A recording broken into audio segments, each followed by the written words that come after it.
enhance youth participations and engagement.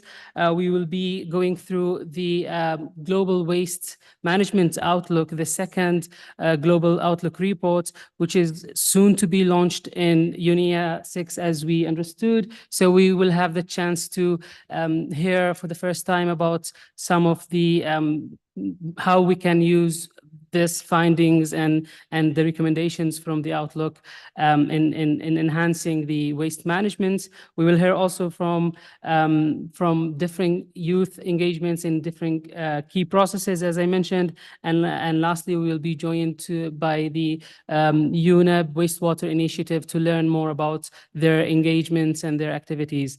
If we can get the slides, we will start with updating you on the key policy processes. So I'm going to start with highlighting some of the projects that we have been and policy that we have been following. So starting with the open-ending working group on establishing a science policy panel to contribute further to the sound management of chemicals and waste and to prevent prevention. So for those who managed to attend the afternoon session on youth engagement and the science policy interface, they would hear from the Secretariat of the SPP, the Future Science Policy Panel, on the processes and the uniqueness of the processes. What I would like to highlight here, and I'm going through some of the engagements and how we have been engaging in this process, but I would really like to highlight that this is a very important venue of engagements during the process of establishing the panel. We haven't had any finalized proposal of this Future Science Policy Panel, so there is still kind of a venue to engage at this process, at this point of time, so we ensure that youth is representative, and we will share with you what has been our key demands and how you can join us in furthering this advocacy.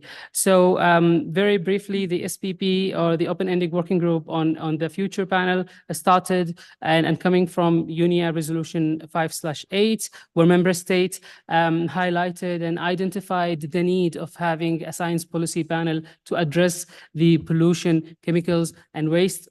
So as you may be aware, and you heard a lot on the climate change domain about the Intergovernmental Panel on Climate Change. That's the science policy panel to cover the climate change crisis. We also have the Intergovernmental Panel on ecosystem and biodiversity. That's the IPES. So we lack yet to have an independent intergovernmental panel on tackling the chemicals, waste, and pollution.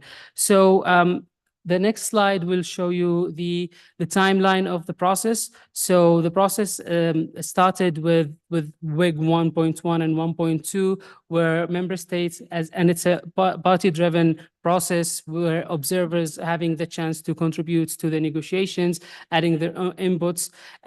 So they started with discussion about the operating principles and touch a little bit on the functions, moving with the intercessional period. And in my next slides, I'll highlight how we have been engaging and coordinating the youth engagement in this process.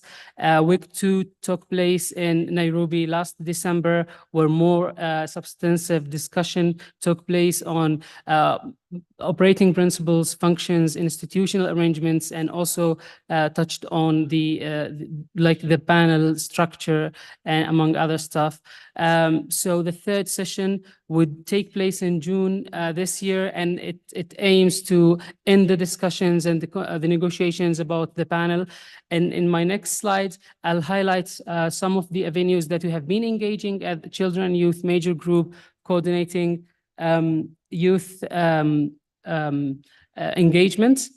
Next slide, please. So during the intercessional period from Bangkok meeting up to Nairobi last year, we had the chance to submit written submissions on operating principles, needs, and questions the future panel may handle, organized capacity building sessions to highlight the processes and try to attract more attention into these processes. And we found that kind of useful, where in the third session we had even more growing interests in taking part of the negotiations. One of the uniqueness of the process is that at the contact group, we also had the chance to speak, and we had rights to intervene multiple times, where some of the points were picked up. Also, we managed to participate in the regional meetings of the process taking place in person and also online. In the next slides, it covers what we have done in 1.2. There were a call for a multidisciplinary expert group to support the establishment of this process. Also, we had participated in a panel discussions to explore the future functions of the panel, also demanded capacity building, gender responsive and inclusive approach for the panel. Next slide is since, as I mentioned, we had a growing interest, so we managed to have the first in-person youth consultative meeting during the pre-sessional period of the meeting. So we had to finalize. We managed to finalize the youth priorities. Also came up with the top 10 priorities in the process, and conducted an intergenerational dialogue with the presence of the chair of the process, the secretariat, UNIP representative, and youth representative. And the next slide.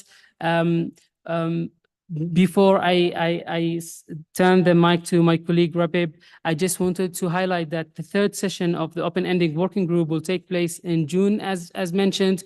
We're soon to launch a call for participations for those who are interested to contribute to the process in this very important period, where we are demanding intergenerational equity to be one of the operating principles. We're demanding youth inclusion. We're demanding to having a youth multidisciplinary expert group to support the establishment and the work program of the panel. So it's kind of the right time to influence the process and to have the right representations in this future panel. So now I will turn it over to my colleague Rabib Alawi to speak, to tell us about our engagements in the UNEP Nitrogen Working Group. But very briefly, as I mentioned, I'm going to introduce the speakers as we go. Rabib Alawi is a dedicated climate advocate with a strong commitment to addressing plastic and air pollution. She takes a hands-on approach, leading impactful initiatives in her community to raise awareness about air pollution's harmful effects and promote sustainable solution. Through grassroots efforts and community engagement, she inspires others to join her in taking meaningful actions to protect the environment. She is a member of CYMG, part of the Youth Advisory Panel of the Global Center on Adaptation, and also contact person of the Climate Migration Yango Working Group. Please welcome me to join me to welcome Rabib. Rabib, the mic is yours. Thank you, Asil, and thank you everyone for being here today. I'm talking about the Nitrogen Working Group. Why the Nitrogen Working Group? Because the nitrogen dioxide is a huge air pollutant. And why we talk about air pollutant? Because air pollution causes every year nearly 7 million deaths. And more than 1,000 deaths among people under the age of 18 are registered every year in the European countries. So air pollution is a huge problem. And that's why we have two resolutions on nitrogen management, the resolution 4/14 and the resolution 5/2. And we have this working group on nitrogen that was mandated by these two resolutions to implement the resolution and strengthen the work on the nitrogen management. So the Nitrogen Working Group was established in 2020, mandated by these two resolutions on nitrogen management. It held its first meeting online because of the health crisis at that time. The second meeting was online too in January 2022. The third meeting was in person, finally, in 2023 in Bucharest, in Romania. And the third meeting was in Nairobi here last September. And for the first time, we as a children and youth major group, we took part of this meeting on nitrogen. And our participation was so active, and we had the opportunity to express ourselves and to raise our demands and our voices regarding the nitrogen management and the nitrogen pollution. When we talk about nitrogen pollution, I'm talking about the nitrogen dioxides. So since then, the nitrogen working group held like 5 meetings. Then the last one was last January, so like in the last month. Since the third meeting, a huge success, like I can say that, because in the first meeting we had like nearly 50 or let's say 60 focal points. But since the third or the fourth working group, we had like 87 exactly. This is the last number as of 10 of January. We have 87 focal points. This is not enough, but at least this is better comparing to the first three meetings, let's say. So the third meeting focused more on the action plans, on the sharing of experiences, and it was like a discussion between focal points and experts on how each delegates can implement the nitrogen action plan, the action plans, and how they can manage to implement these actions and these solutions. The fourth meeting was also a discussion. We saw like a commitment by some countries, but in the other hand, some other countries, complained about the lack of financial support and technical support. And this was discussed also during the fifth meeting of the group. Many countries, especially in the developing countries, expressed concerns because of the lack of financial support and technical support. And these countries recommended additional national action plans areas, including monitoring, evaluation, and reporting, and the provision of timelines to enhance monitoring and evaluations. We, as Children and Youth Major Group, we called for concrete action for sustainable nitrogen management to address nitrogen waste and emissions, to ensure sustainable future for all generations. For we, as Children and Youth Major Group, the plans should be ambitious and realistic to promote integrated and sustainable management approaches to ensure effectiveness through multi-stakeholders cooperation. I think we need to see more involvement from Children and Youth Major Group, because the discussion on nitrogen management should be not without the participation of young people. We have a lot of potential from young people. We have experts, we have scientists. Young people should be there, should be participating in the discussion on nitrogen management. We are waiting today, like in few days, let's say, for the final report by the nitrogen working group. And we will call another time for our demands to be more involved in this nitrogen management and these national action plans. And on the other hand, one another demand that we expressed during the fifth meeting of the nitrogen group is the national action plan should be aligned also with the NDCs of each countries. And also we called for support for less developed and in developing countries, because these countries are complaining and are lacking for concrete support to implement national plans. And thank you.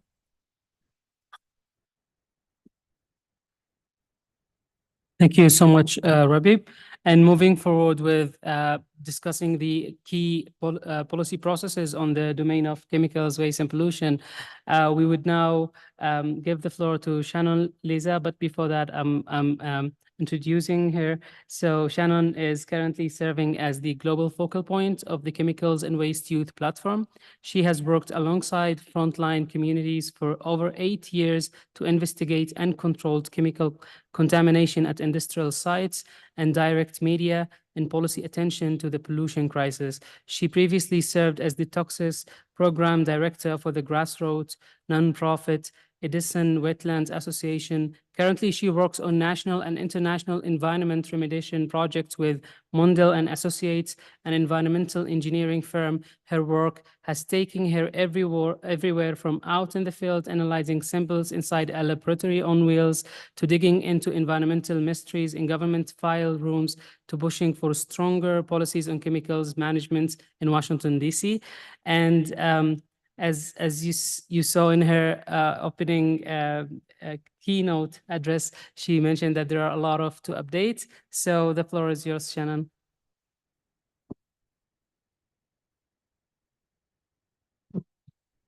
Thank you very much, Asil, for the floor. Like Asil did such a great job introducing me. My name is Shannon Lisa. I'm the global focal point of the Chemicals and Waste Youth Platform. And I'll be taking you hopefully through a brief 10-minute or so journey through a jam-packed year in our constituency's role in facilitating youth engagement across 5 processes, which each had a conference of the parties or equivalent in 2023. So you're about to see what a busy year it actually was for chemicals policymaking at the UN, and one that we feel is long overdue given the widespread damage to human health and the environment that the production, use, and disposal of hazardous substances has had around the world. And it's only continuing to increase. So next slide, please. So taking a look at a quick snapshot of the context that we are dealing with when we're talking about the management of chemicals and waste. So the production of chemicals capacity around the world doubled between just 2000 and 2017. It's expected to double again in just a few short years by 2030. We're currently producing 50 times more chemicals than we did in 1950. And there's an estimate, and maybe a low estimate, of 350,000 chemicals in the global market today. Obviously, when there's more production of chemicals, there are more chemicals circulating around that need to be managed and properly disposed of, and there need to be more studies on the impacts to people and planet. But in many cases, especially in countries in the global south, this is not something that we see. So science and policy have not kept pace. And I think it's also important to provide a little context of why are we here as youth, and why is chemicals and waste, which when we're talking about the triple planetary crisis, I like to say that pollution, and chemicals are the forgotten middle child of the 3. So for youth, from a health and human rights perspective, children and youth experience heightened and unique vulnerabilities to environmental degradation compared to older adults. Again, not only from climate change and biodiversity loss, but also from exposure to hazardous chemicals and waste. This is well recognized by the scientific and regulatory community, and it's referenced across existing MEAs, policy frameworks, and other UN documents. But despite this general awareness of the more severe level of risk, specific routes of exposure and health impacts to children and adolescents have only been evaluated intensively for a very small portion of chemicals. One example of this is lead, its effect on the developing nervous system. But an overwhelming majority of chemicals have not been thoroughly assessed for the full range of harm to human health overall. And even fewer chemicals have been assessed explicitly for their risks to children and youth. As such, we live in a disturbing era in which newborns enter the world pre-polluted, starting out life carrying a toxic chemical load or even damage to their genetic structures and organ systems because of exposures passed down from their parents. Next slide, please. And to frame children and young people's engagement in chemicals and waste policy making to date, I think we summarize our demographic best as the most harmed but least heard. The severe level of risk has not necessarily translated proportionally to chemicals policymaking processes targeting outreach to children and young people. And this is visualized well in a chart that was produced by the Strategic Approach to International Chemicals Management, which has since been succeeded with a new framework, which we'll cover here shortly. This is one of the first and possibly only stakeholder analysis in a UN chemicals process that tracked youth as its own category. And for participation across nearly 15 years from 2006 to 2020, you could see that youth were just a mere blip on the radar between 0 and 2% of total stakeholders. So this was our starting point from a place of low to no youth engagement in the chemicals processes of the UN system. Next slide. And as such, we convened a self-organized chemicals youth constituency through the major group of children and youth, which was launched in February 2021 as the Chemicals and Waste Youth Platform to bridge the gap of children, youth, and intergenerational justice in chemicals and waste policymaking processes in the UN system. And we are steadily growing from a starting group of, I think, around 10 founding members. Now we're well over 1,000 at this point, and we encourage all of you that are interested in this topic to consider joining us as well. Next slide. So our core areas of work, you can see on the screen, and we'll kind of be going into these in more detail shortly as to what some of the recent updates are. But we were founded, mainly through work and collaboration with the SciCam Secretariat. That's now the Global Framework on Chemicals. So the Global Framework is a successor to the original SciCam, which was adopted in 2006. And this is such an important process because unlike many of the policymaking fora and even the multilateral environmental agreements in chemicals, this one is the only unifying global forum that addresses a broad range of chemicals throughout their life cycle and emerging issues, and is not focused just merely on a limited topic or set of topics. It's also quite unique, and to the benefit of rights holders groups like ours, like children and youth, that negotiations are done in a multi-stakeholder, multi-sectoral format, as they call it. And that's just really a fancy way of saying that when we're in the negotiation room, children and youth and other civil society groups don't have to wait to be given the floor, if they do at all, until the very end of the meeting. We can actually participate in the discussions, deliver interventions, and propose real-time text recommendations to the negotiated documents right alongside member states. So there's definitely a lot more of an opportunity for power in children and youth in this process that we really wanted to take advantage of, and we saw that was missing. We've also been involved with BRS and Minamata. These are multilateral environmental agreements, so they're legally binding. BRS is focused on mainly the transboundary movement of hazardous chemicals and waste, and chemicals that persist and last long for a really long time in the environment. And they're the only set of MEAs that are under one secretariat and have their COPs that run concurrently with each other at the same time and in the same venue. And finally, Minamata Convention, which is focused on the phase out and the elimination of the use of mercury in different products and processes. So let's move on and actually update you on what has been happening in each of these processes, especially over the last year. So we'll start with ICCM 5 and now the new Global Framework on Chemicals. So ICCM 5, I know we have a lot of acronyms here. It's kind of like a UN alphabet soup, but ICCM stands for the International Conference on Chemicals Management. This was the 5th session. It was originally supposed to be held in 2020, but we all know what the world was contending with then. So it ended up being pushed back until 2023. And the objective of ICCM 5 was to come up with and adopt a successor to SciCam, so a new framework to manage chemicals and waste beyond 2020. And the reason for that is that SciCam's mandate expired in 2020. SciCam was adopted with a series of goals, for the world to manage chemicals, with the hope and thought at that time that those goals would have been met by 2020. And as we saw, during our discussion a little bit earlier, obviously we are very far away from those goals. And in many cases, our pollution situation is getting worse. So we needed a new framework to take its place. So that framework was aptly named the Global Framework on Chemicals, or the GFC, with a tagline for a planet free of harm from chemicals and waste. And you'll see how youth was engaged in this process in a moment, but the core text of the framework is mainly made up of what I want to highlight as 5 strategic objectives, and there were 28 targets.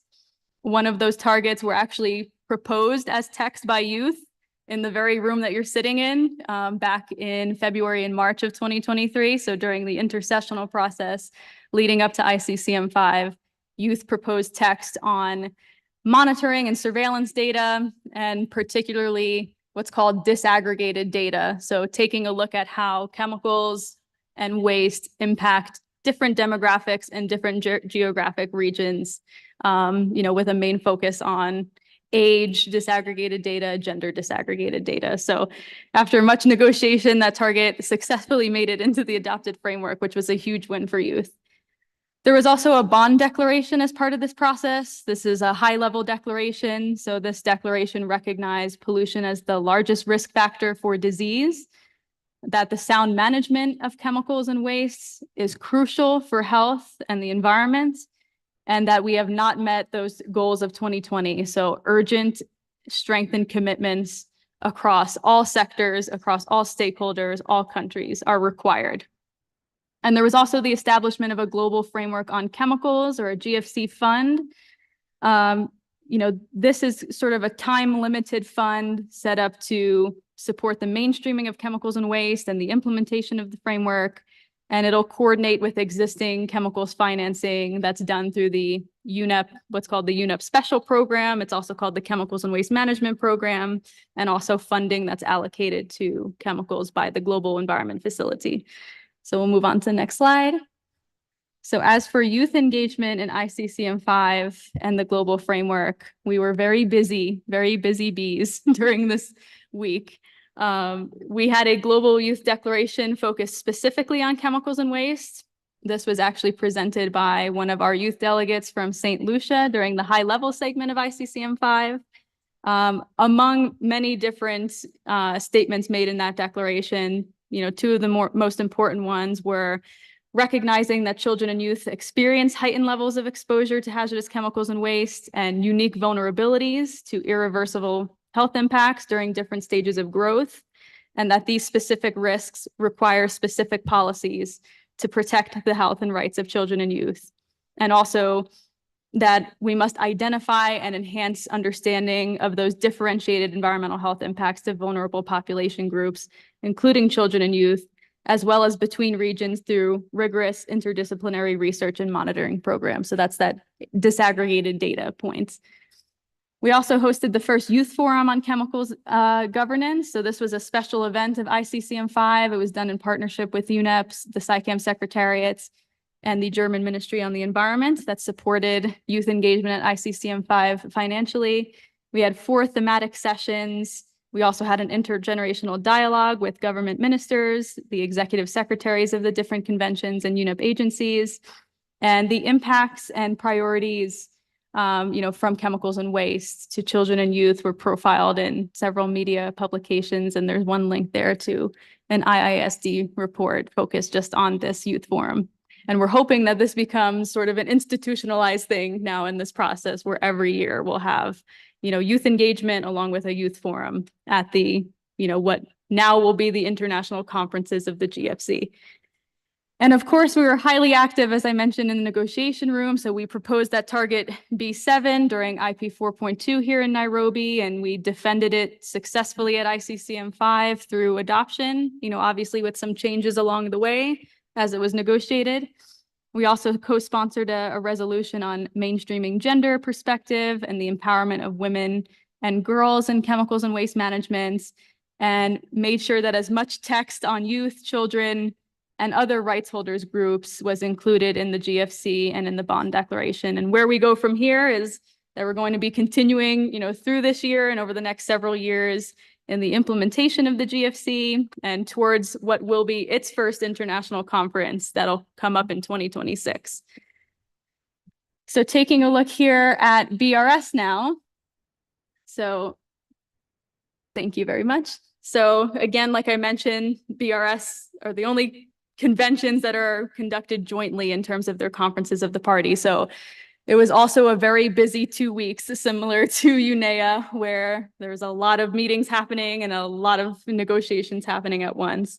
To just give you a quick kind of one slide snapshot overview of what happened at each of these. So for the Basel Convention, there were 28 decisions adopted. Some of those key decisions were, there were updated technical guidelines on plastic waste, so that is very relevant to our INC process, which the next meeting's coming up very soon in April. Also on persistent organic pollutants and e-waste. And then also a decision was made to initiate improvements on the prior informed consent procedure for the Basel Convention. So this is the, legal requirement that a country that is receiving waste materials is aware of what they're receiving and consents to receive it from the exporting country. As for Rotterdam COP, and you could see that these processes have had a lot more meetings than SciCam. So, youth were not very involved in the early, engagements of these different COPs. And now we're starting to see youth engagement being built in down the road, for some of these nearly 20 years later. But for Rotterdam, so there were 15 decisions adopted. There's a new pesticide listed in Annex 3. So Annex 3 makes whatever chemicals are listed in that annex subject to that prior informed consent procedure. There was also a 2024 to 2025 program of work for the compliance committee adopted, and then agreed on some intersessional work to improve the existing listing process for chemicals. And quickly to Stockholm Convention, so 27 decisions were adopted. There was finally, after 20 years, a compliance mechanism, that was adopted as part of this process with a committee to go along with it to support countries in meeting their obligations under the Stockholm Convention.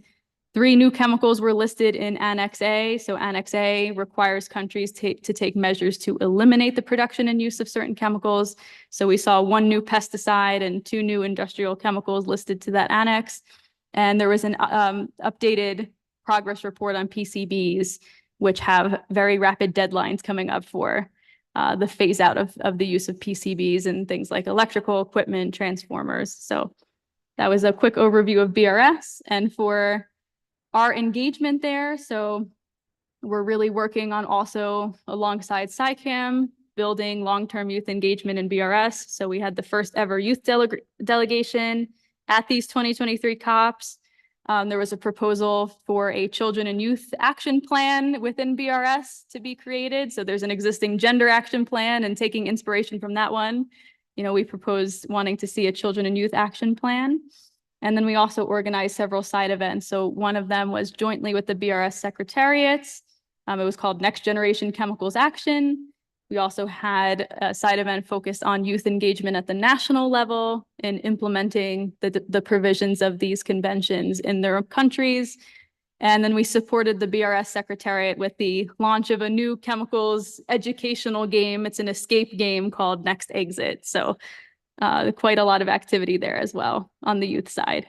And then finally, to wrap up here for Minamata COP5, which was recent in November 2023. We can move on to the next slide.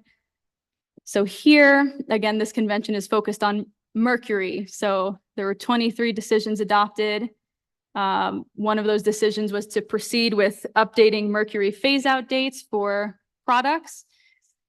Different products, including, batteries, its use in the production of certain types of plastics. There was also, for the first time, a mercury waste threshold that was set at 15 milligrams per kilogram or parts per million for imports and exports, and as well as the agreement to the composition of an open-ended scientific group so that they will conduct the first effectiveness evaluation of the conventions. And it was actually great to see also that there was a stronger focus on Indigenous peoples and local communities during this convention as well, this COP as well. And for youth engagement, so Minamata is one of our newer MEAs. It's the newest chemicals convention. So there's a lot of room to kind of upgrade civil society engagement as a whole and youth engagement in this process. We only really started with Minamata in 2017 in terms of them holding meetings. So we sent the first youth delegation as well to COP5. This is after, 10 years when it was adopted, and are beginning collaboration with the Secretariat to increase youth engagement within the work of the convention. And finally, to just leave you with what does this all mean for us here at UNEA 6, other than maybe giving you ideas of other processes you might want to get involved in. So in terms of synergy with us here at UNEA 6 and how to stay engaged, so all of this work in BRS Minamata, and particularly the Global Framework on Chemicals, is directly relevant to draft resolutions that are up at UNEA 6, along with being connected to many others. So the 2 most direct ones are the Sound Management of Chemicals and Waste that's sponsored by Switzerland, and the Highly Hazardous Pesticides draft resolution sponsored by Ethiopia. So the sound management of chemicals and HHP resolution directly flow from decisions taken at ICCM5. So the sound management one provides for steps to be taken to close parts of the GFC, such as the indicators and the measurability structure that were not resolved during negotiations at ICCM5, and also to support the implementation of the framework. And the HHP resolution is likewise connected to resolution at ICCM5. It was resolution V11 that was passed during ICCM5, which focused on the development of a global alliance on highly hazardous pesticides and associated action plans to eliminate their production and use. So we're very happy to be here as a sister constituency and collaborating with CYMG, here at YEA 6 to feed youth priorities from these 2023 processes into the negotiations. Thank you very much.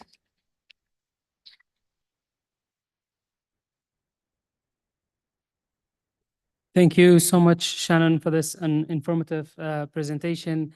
And I hope that the participants here picked up the processes, and we look forward to see more youth engagements in all the processes related to chemicals, waste, and pollution. So moving forward, we will be having Daniel Turneld guiding us through overview about the soon-to-be launched the Global Waste Management Outlook 2. And share recommended practices moving forward towards getting global waste under control, also highlighting the implications of the report on global waste management practices. Daniel Turneld is the Global Waste Management Outlook Coordinator from UNEP International Environmental Technology Center. He has a degree in environmental economics from the University of Gothenburg, Sweden, and has worked as a researcher and program manager at several academic institutes. He has worked at the UNEP IETC unit in Osaka since 2018 as a program officer with a focus on e-waste management, as well as leading the development of the Global Waste Management Outlook 2, among other publications and projects. Please join me in welcoming Daniel Turneld. The floor is yours. Thank you very much, Asil. Yes, we have been working on the Global Waste Management Outlook for quite some long time, and there's been some twists and turns, but we're happy to finally be able to launch it here at YEA on the 28th of February. It was requested at YEA 2, so it's quite some time ago, but I think we're ready now, so look forward to that, please. Next slide, please. Yes, as I said, it was a request at YEA, and it has been developed in 3 specific parts. So we have the first part is an analysis of the current state of the world in terms of waste generation and waste management practices, which also includes a projection of how the world will look in 2050 if we continue on the same trajectory, and as well as 2 other alternative scenarios if we do move towards managing waste properly, and also the highly ideal one, which is the circular economy option. The second part is why did we not achieve what was set out in GWMO 1?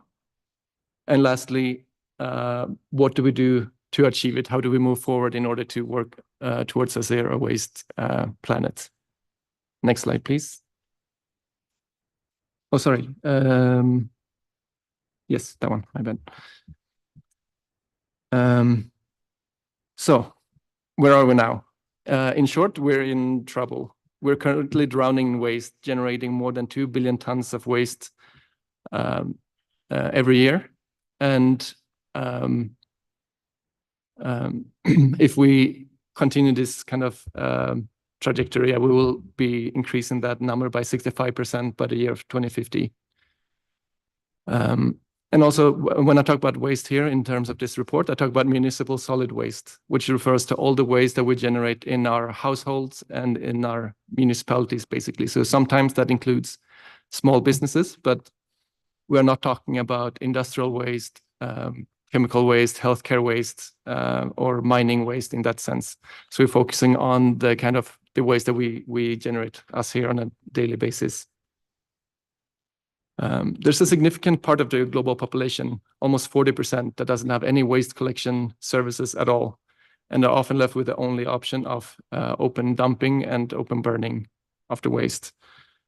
And in many countries, the collection and recycling are also undertaken largely by the informal sector, people without training, without safety gear, who are managing wastes and digging through dump sites. So it's a huge issue in terms of health as well as human rights. Next slide, please. In terms of the impact of waste, it greatly affects all the three pillars of the so-called triple planetary crisis.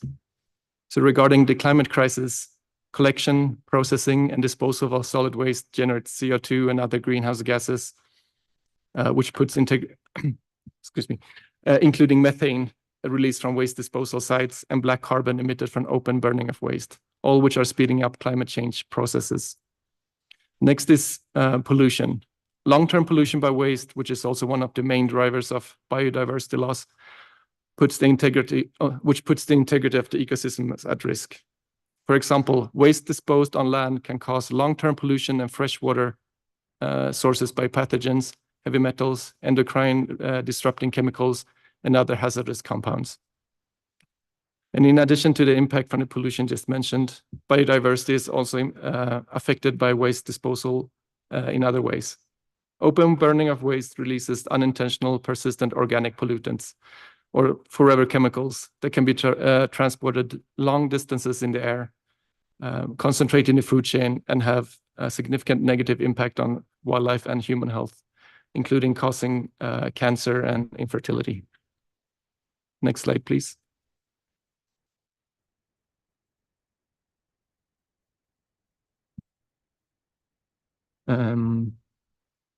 Oh, sorry, one back.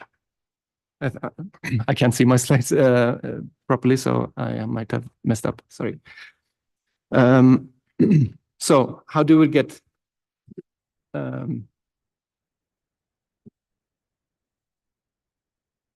very sorry. Let me just get my slides in order.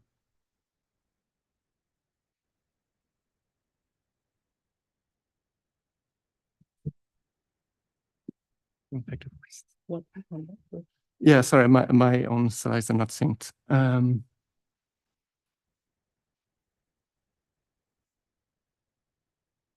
Sorry. Yes.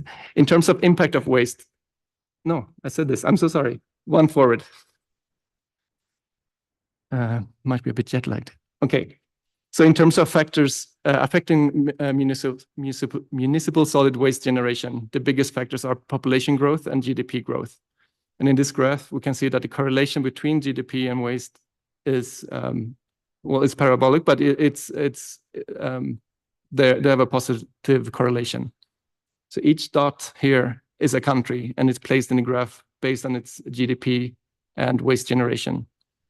And at this point, most countries are quite down to the far left in the graph, meaning that it's relatively low GDP and relatively low waste generation. But as more and more countries increase their GDP and more countries get growing middle income classes, we're going to see this all these dots shift towards the center, which means more waste generated. Since we cannot reduce waste generation by addressing population or GDP, we would have to focus on legislation and policies and how to enforce them. But this graph shows clearly the severity of the problem. Next slide, please. So how do we get waste under control? There are three main priorities to get waste under control that we tackle in this report. And of course, these are here boiled down to their simplest form, but they are to prevent runaway negative impacts from municipal solid waste. Actions must be taken urgently to halt waste growth and to shift towards zero waste and circular economy models. Municipal solid waste management must be prioritized in order to provide all communities with affordable services and end the harmful and widespread practices of dumping and waste burning. Also, producers and retailers need to be motivated to provide goods and services in ways that avoid waste generation, while the most problematic and polluting materials should be phased out. Of course, this is easier said than done, and legislation cannot just be made, it has also be enforced and followed up. And financial resources need to be freed up and made available as well. And also it needs to be inclusive. So to close my presentation, I want to touch upon the issue of inclusivity, or rather the lack of inclusivity. Policies and infrastructure for municipal solid waste management developed without inclusive, participatory, and representative decision-making are more likely to fail due to being either ill-informed or inappropriate to the local context. When waste management systems and infrastructure fail due to lack of community participation at the planning and design phase, access to services are undermined and cost to society ultimately increases. Communities may become disillusioned and pessimistic about the potential for positive change, further delaying the progress. There is a significant proportion of younger people whose voice is rarely heard, and currently 1/3 of the global population is under the age of 20. These citizens will comprise the majority of service users within the planned lifetime of most new waste management systems. And excluding the views of younger generations may create long-term issues and add to the cost of waste management. Considering the benefits of engaging in younger people in urban policymaking, the 2030 Agenda for Sustainable Development underlines the need for strengthened youth participation mechanism to foster sustainable development. Next slide, please. Yes, thank you very much. And if you have any questions, you can write to me on my email address here, and also if there's time at the end of the session. Thank you.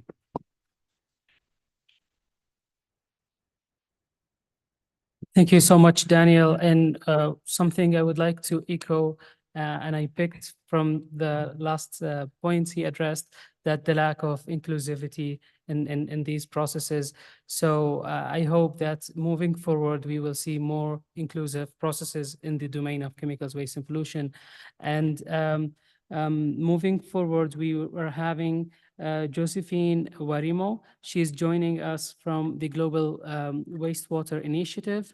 Josephine Warimo is a program assistant at UNEP, where she works in the wastewater portfolio. She holds a Bachelor of Science in Geography from Egerton University, Kenya. Prior to her current role, she worked as a temporary employee at Rural Electrification and Renewable Energy Corporation in Nairobi, Kenya, where she specialized in geographic information system, GIS, tasks. Please join me welcoming Josephine. Josephine, the floor is yours. Thank you. Thank you so much, Asil, for your kind introduction. It's a pleasure joining you today and to meet you all. My name is Josephine Warimo Nduguti. I'm a program assistant based at UNEP's headquarters in Nairobi, Kenya, where I support the wastewater management portfolio together with my colleague Avantika Singh. She's seated right here. And I'm here today to present the Global Wastewater Initiative updates and everything that the Global Wastewater Initiative does. So next slide, please. The Global Wastewater Initiative was born in 2013. It is a multi-stakeholder platform that brings together different organizations from the United Nations, non-governmental organizations, the academia, governments, the private sector, development banks, and others, in order to step up efforts against wastewater pollution worldwide. The initiative works to change the paradigm of how wastewater is commonly seen, from simple waste to a valuable and rich resource. And UNEP acts as its secretariat. Next slide, please. Before I dive more into the Global Wastewater Initiative, allow me to first look at the challenges that faced wastewater management. Funding, I'll start with funding. As you can see on the screen, funding is a crucial issue. Limited financial resources mean that the opportunity to develop water networks, install or upgrade wastewater treatment system will also be limited, or in some cases, non-existent. Now, the second one is governance. When governance is weak and the rules are not enforced, we have a problem. There is no guarantee that the infrastructures are running how they are supposed to run, and no real action may be taken to improve the lack of sanitation where needed. Understanding the value of sustainable sanitation and wastewater management. This also is a big issue. In some cases, these two items are not on top of the agendas. They often come after other very important areas. However, the problem is the longer we wait, the bigger the issues of wastewater pollution and sanitation provision will be. Think about the lack of sanitation facilities and the repercussions on the health of the people who live without improved sanitation or are exposed to polluted wastewater. In other words, the cost of inaction is higher than the cost of acting to deal with this situation. The next one is technological barriers and a lack of capacity. Sometimes the issue is that the technology is old, poorly maintained, or even inappropriate or not efficient for the local context. Also, the human capacity to solve problems on the infrastructures may be limited. The consequences of inaction are multiple. One very important one being pollution and the serious repercussion on health, human well-being and biodiversity, especially in fragile ecosystem. Next slide, please. When we think about sustainable wastewater management, as you can see on the screen, and sanitation provision, many of us will imagine the pictures on the screen. Adequate sanitation systems, such as improved sanitation, wastewater treatment plants that can treat the amount of wastewater produced daily by the surrounding population, or alternative wastewater treatment systems that do the job where conventional wastewater treatment systems are not available. This is the ideal picture, but the reality is very different. In some parts of the world, including in Africa, a certain percentage of wastewater is released into the environment without treatment or adequate treatment. The same goes for sanitation. Unimproved sanitation, and in some cases, open defecation is still a reality for many people. These negative trends pose tremendous risk to our health and to the health of the environment too. This is due to a range of drivers, pressures, and challenges. But what can we do? Well, we are here today as youths to discuss and better comprehend the problems, but also the possible solution. Next slide, please. The Global Wastewater Initiative is a multi-stakeholder platform that gathers stakeholders from all corners of the world to join forces in initiative to tackle wastewater pollution. This slide, some examples of the work of Global Wastewater Initiative. The initiative works on policy, and I'll show you on some other slides that I'll show. Technology, it has also organized a series of webinars to raise awareness on wastewater-related matters and implement demonstration projects aimed at sanitation provision and tackling wastewater pollution. Finally, the initiative is working towards actively engaging the private sector. The Global Wastewater Initiative is still continuing its work in the field of policy, technology, awareness raising, and private sector engagement. Next slide, please. Smart sanitation in Malaysia. This is a project on the ground that UNEP has done with a partner in Malaysia, where Global Wastewater Initiative under UNEP focused on a water village in Malaysia to tackle the issue of untreated wastewater being released in and around the national park. And this was affecting the tourism of that area. The initiative ensured smart sanitation through the independent sewerage treatment plant that you can see on your screen, which is a 360-liter modular wastewater treatment technology that discharges standard treated wastewater into water bodies after 7 hours of treatment time. This project empowered the communities to stop wastewater pollution and improve their water quality. Due to the success of this project, phase 4 of this project is set to begin in April 2024. And this project was successful that it got recognized by UNDESA and Kipepeo Awards. Next slide, please. As you can see on the screen, this is also a project on the ground in Tanzania.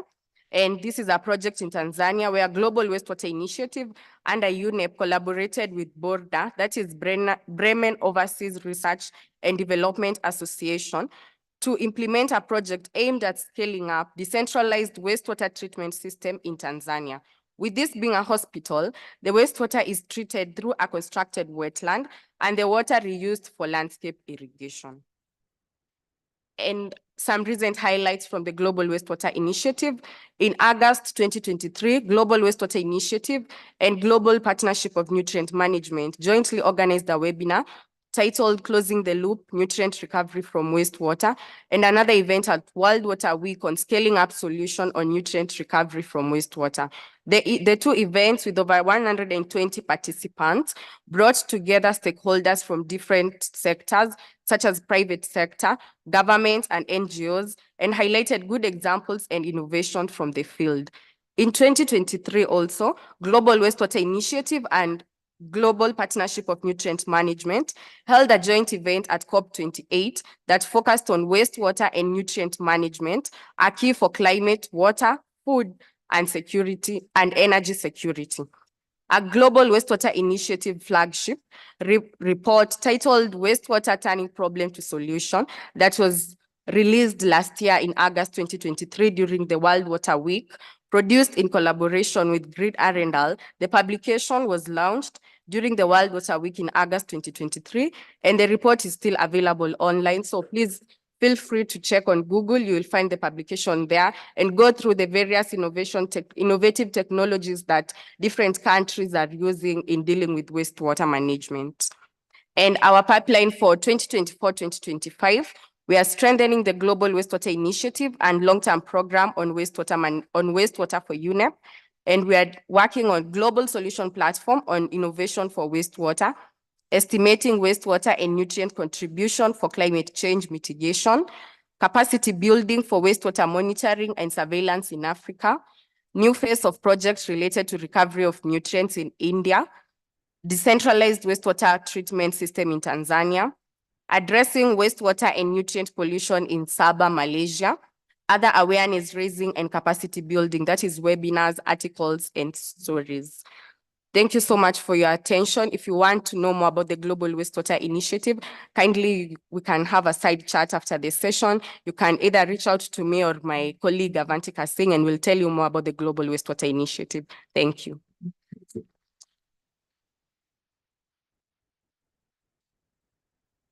Thank you so much, Josephine. So according to the agenda, we were supposed to have the last 15 minutes to provide a space for the youth delegates to highlight some of their work in regard to chemicals, waste, and pollution, followed by Q&A session.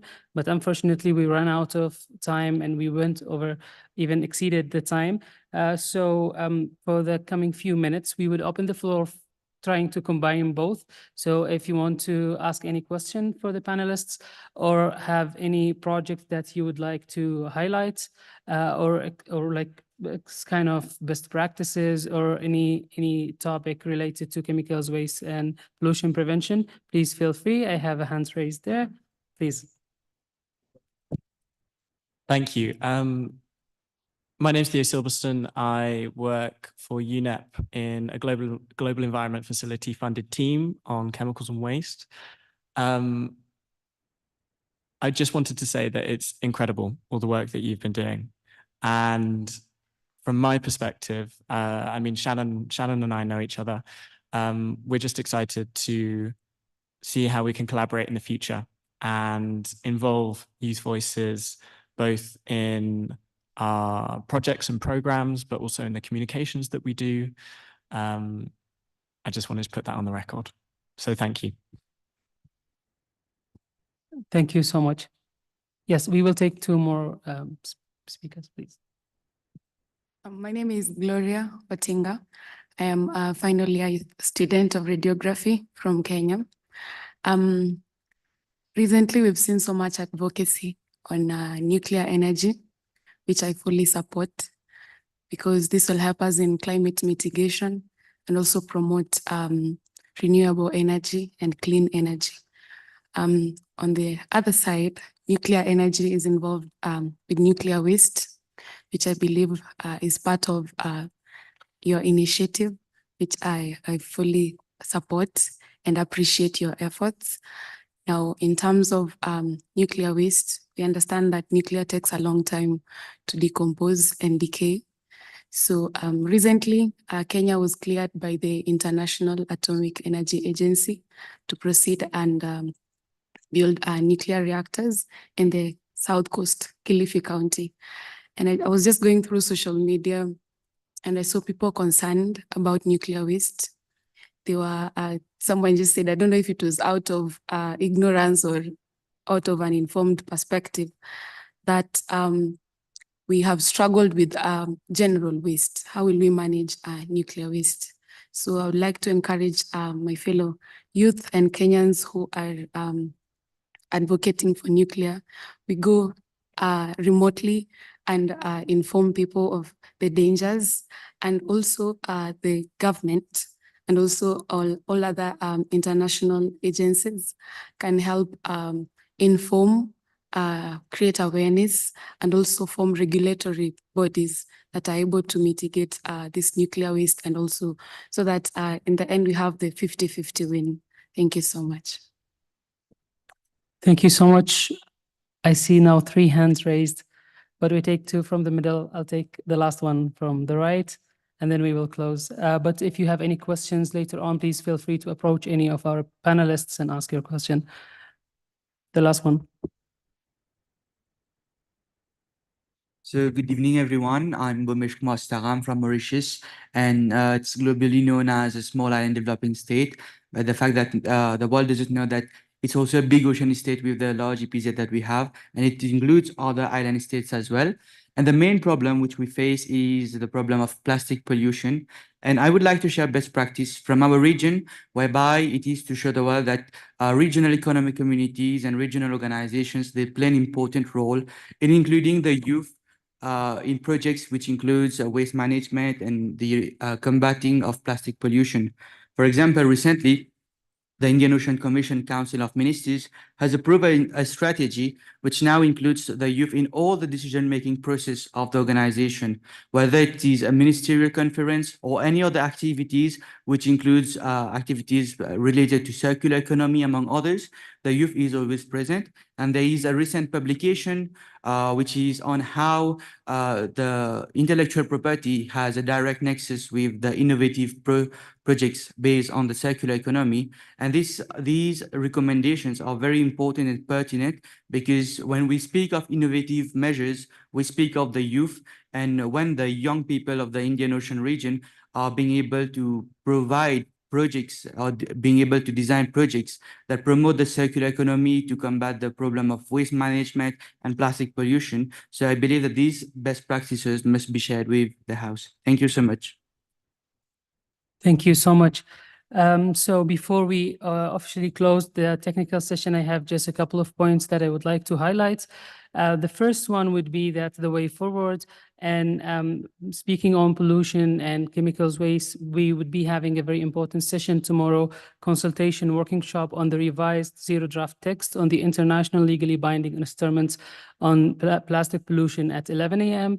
in the INC process. So for those who are interested in the process, please join. Even if you would like to know more about the process, you're welcome to join. We will be also having the final consultation on draft resolution tomorrow as well at 4:30, where we would be discussing, among other draft resolutions, the 2 related to the chemicals waste and pollution, namely the sound management of chemical and waste and the highly hazardous pesticides, both presented by Switzerland and Ethiopia respectively.